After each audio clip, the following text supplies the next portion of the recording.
Welcome back to the Uconn Men's Basketball Coaches Show on the Uconn Sports Network, presented by Brown, Painderis, and Scott. For more of tonight's show, here's your host, Mike Crispino.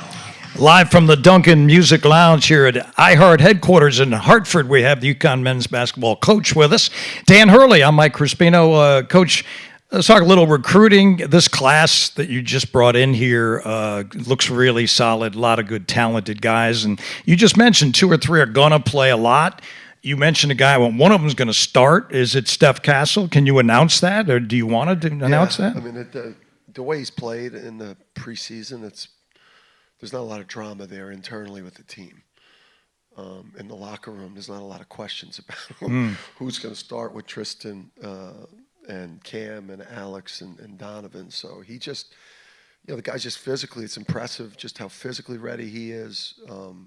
He's a super humble kid. He's making a lot of freshman type of mistakes, especially off the ball defensively, or missing an assignment on a block out, or just ball security issues where there's no bad players on the court now. This isn't the consolation of an AAU tournament on a Sunday in August where no one gives a Stop myself. No one cares. And there's a button, right? There's another game. You got a button. So he's just great. Parents want us to coach him. Never has his palms up. We're a program. We don't want your palms up. Let us coach you. He could have a terrific year. Really looks ready to go. Yeah, in the blue-white night, I wanted to see his shooting. He did get some shots off. He made some mid-range shots.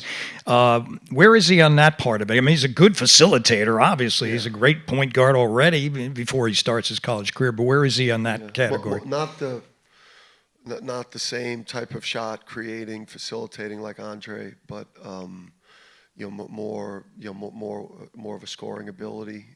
That's, I think, what makes the starting 5 unique, is that you may have 5 double-figure, or you should have 5 double-figure scorers in the starting 5, which I don't think many teams have that type. Well, if you get that, you get to 50 anyway. And then a couple guys get 15, you get 60, 70. I could do math, bro. Talk to me like I'm a child. I try to show off my math. I don't have much talent in terms of math. Solo ball, Solomon ball. We call him Solo. Yeah. He seems like he's I don't want to say happy-go-lucky, but I haven't seen that guy not smiling. Yeah, he was just unique parents. Mike and Erica just really set a high bar at home, and just high accountability, great work ethic, tremendous talent. Great presence too when you meet him. He's got just a great way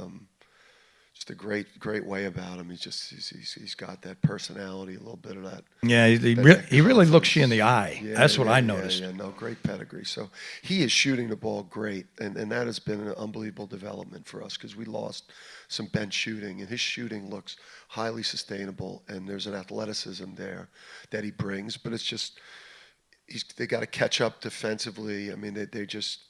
Early on, they're going to bury us defensively a little bit, these guys, and they're going to blow some assignments. But we're just going to have to live with it, because when they start playing like sophomores and that bench comes together, it's going to be great. Yeah, Jay Ross.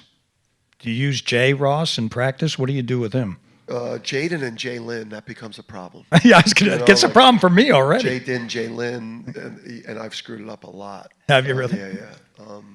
He's been the biggest surprise, and he's just he's got just a ton of upside. He's he's still developing. You don't want to set too high of a bar for him, but that guy's going to be early entry NBA player, and 3-and-D type of guy with big time length and size and all the traits you look for, and the great pedigree. Parents, dad played football at Rutgers, mom played volleyball at Rutgers.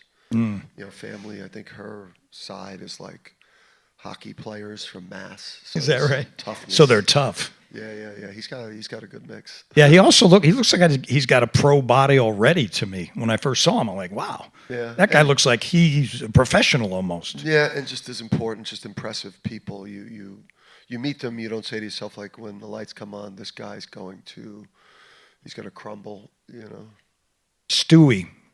Did you tell him about that? Brianna It's tough. Stewart I mean, was Stewie. You got to let him know. That's why I've stopped, because I'm going Jay Stu Gotts, but he doesn't know that. It's like Jersey. Dan Lebitard reference. Nice. Yeah. I was a big fan of that show. Do you like that show, Lebitard? I did like it. Yeah. Now I don't. He's in Miami. You don't even hear him nationally. In Singari, interesting character. I mean, he's huge. He's big. He's got long. He's going to get the wingspan. He's also got an interesting personality, it seems. Yeah, I mean, just back to even Jay Stewart, he got as much game and feel and ability as anyone in that class, and like it's taken him probably just a little bit longer, just adjusting to, like Northeastern style of play. But he's got so much game, and we're just pleading with him to have a combination of patience and then pushing himself, and giving himself some time. And Yusef has gotten so much better. I think we look at him as trying to become a rim protecting, good ball screen defender, ball screen offensive player. I don't know that he'll be the type of player like we're going to use him like we did Adama. He'll play a different way. And it's going to take him some time before he could probably help us on game night a lot. All right, just about a minute before we go to the break. You've been talking about Samson Johnson a lot. I saw him in the Blue-White Night. I like what he's doing. I mean, you see him every day, so you know better, but it's not just, you're not blowing smoke, are you? He's been the leading scorer for us in the scrimmages and in the close scrimmages, and then he's been not rebounding as well as we need him to when he's playing the 5. But he's a problem for people at the 5. At the 4, that didn't play to his strengths in terms of his athleticism, rolling to the rim. He's like a movement center, and you put 3 shooters or 4 shooter scorers around him, and you let him roll to the rim and play for lobs. He averaged close to 20 points in the 2 closed scrimmages and was our most consistent player. So 2 centers again. Yeah, another great personality too, Samson Johnson. All right, quick commercial break. We'll be back with more of the UConn Men's Basketball Coaches Show with Dan Hurley.